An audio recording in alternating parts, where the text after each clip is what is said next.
Hello and welcome to the Risk Blueprint video. In this first session, I'll take you through the elements of a risk management framework and its essential tools. We'll cover together the key maturity criteria of risk management, essentially around proportionality, consistency, and iteration, and we'll finish with some case studies.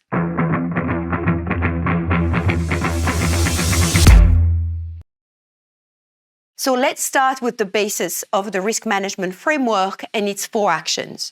Risk identification, what can go wrong and what can come in the way of our objectives as an organization. Risk assessment, how much does it matter? How likely could it be? How impactful can it be? How do we mitigate? Risk mitigation, controls. How can we reduce the risk we face? And finally, risk monitoring. How can we ensure that everything works as intended? Now, it's 4+1 because the other element that is particularly important for organization in order to target and calibrate these risk management action is risk appetite. How much risk do we want to face and what's the residual risk that we accept for our organization? We're going to cover this important topic of risk appetite in the second video upcoming. For now, risk management framework. Many organizations have either a visual of risk management framework with the actions, the 5 steps I've mentioned to you, or with the tools. And so at BDO and BDO Chapelle, we wanted to develop a framework that in a 1-page visual encapsulates these important risk management actions and all the tools.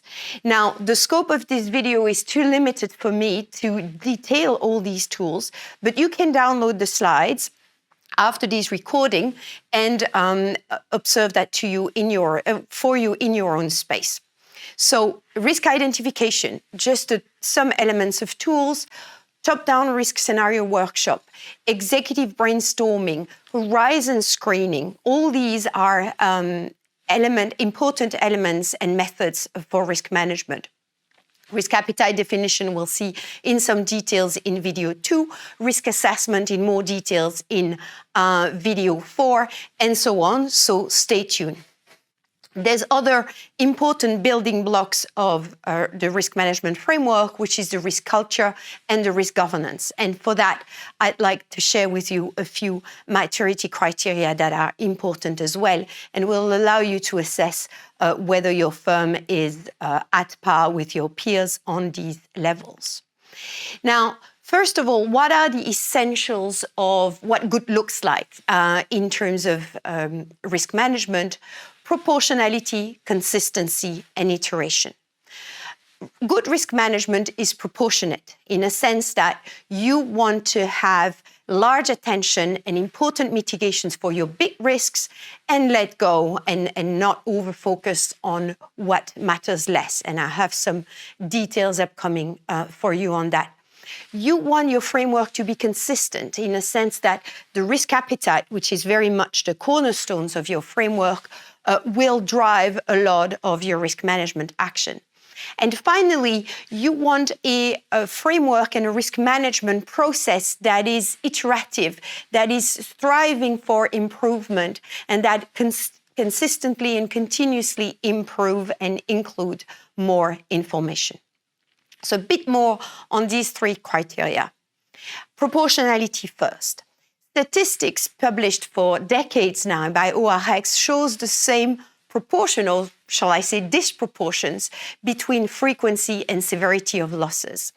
Now, if you look at 500,000 loss data point in the financial services industries published by ORX over the years, you find that the smallest loss category reported between 20 and 50,000 euros in terms of impact represent 61%, so vast majority of the loss data points reported, but only 5.7%, so about 1/20th of the total severity of operational loss.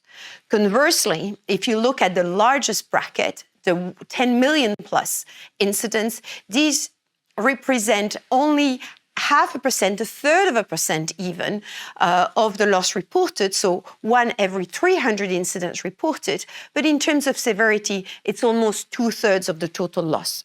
So what that means is that for an average organizations which have demonstrated, and my experience have demonstrated that over the last 2 decades now, that the largest 200th incident in your organization swallows most of your operational risk budget. So make sure that you pay attention proportionally to the magnitude of the risks.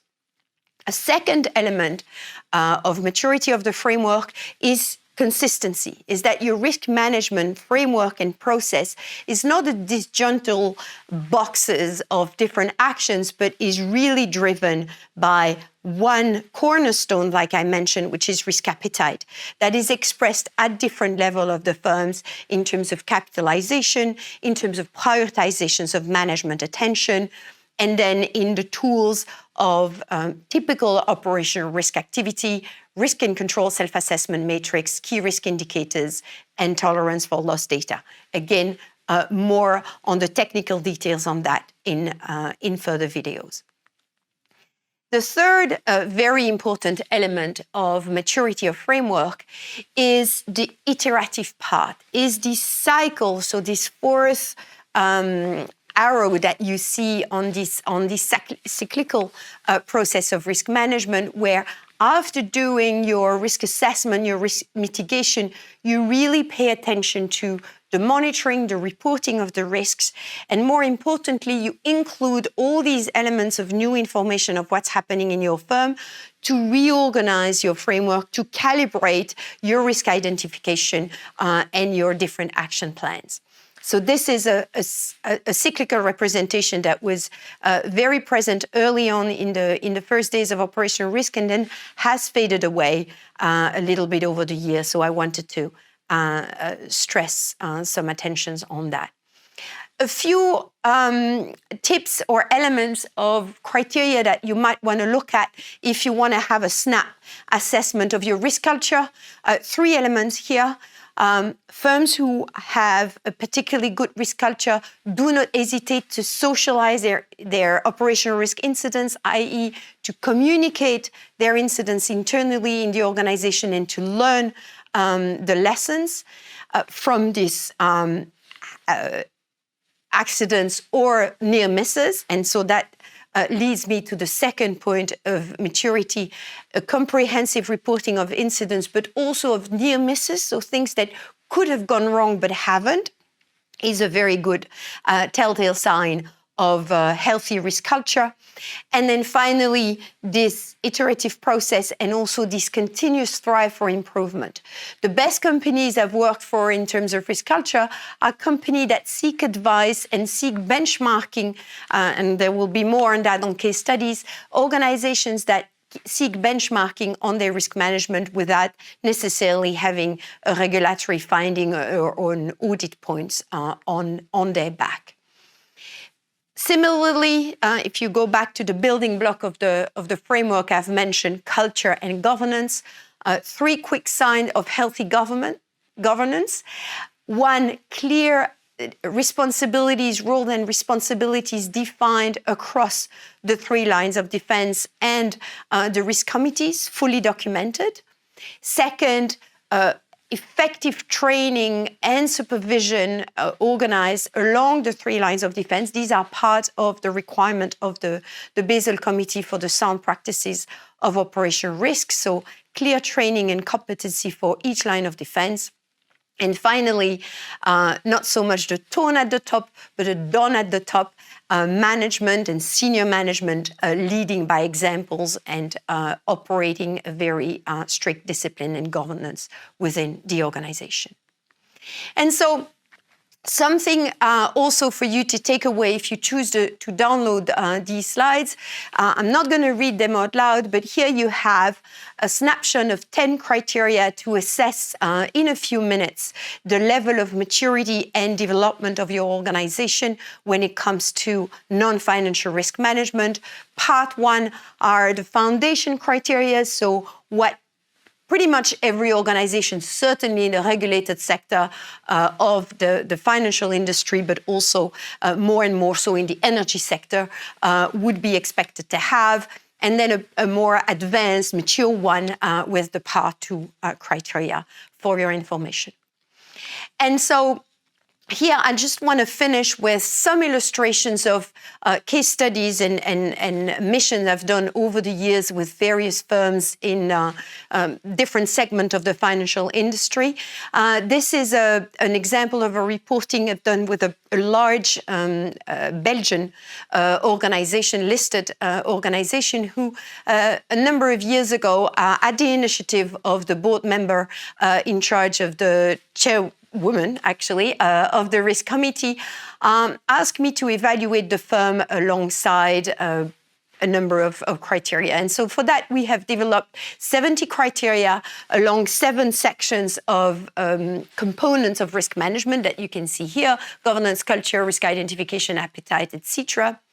And so by a questionnaire, and both, which is from the consultant's assessment, which was me and my team, and the firm itself, we agreed on a certain level of quotations, and the numbers, the ratings were such that you're at 0 when you are at par, and you're above 0, so on the right-hand side of this bar chart, when you're above your peers, and on the left-hand side, when you just to be less mature of your peers. And so here you have an illustration, fictitious data, obviously, of this company, what it would look like if you are more mature than your peers in terms of governance, culture, appetite, and risk identification, and below your peers when it comes to risk and control assessment and risk monitoring and reporting.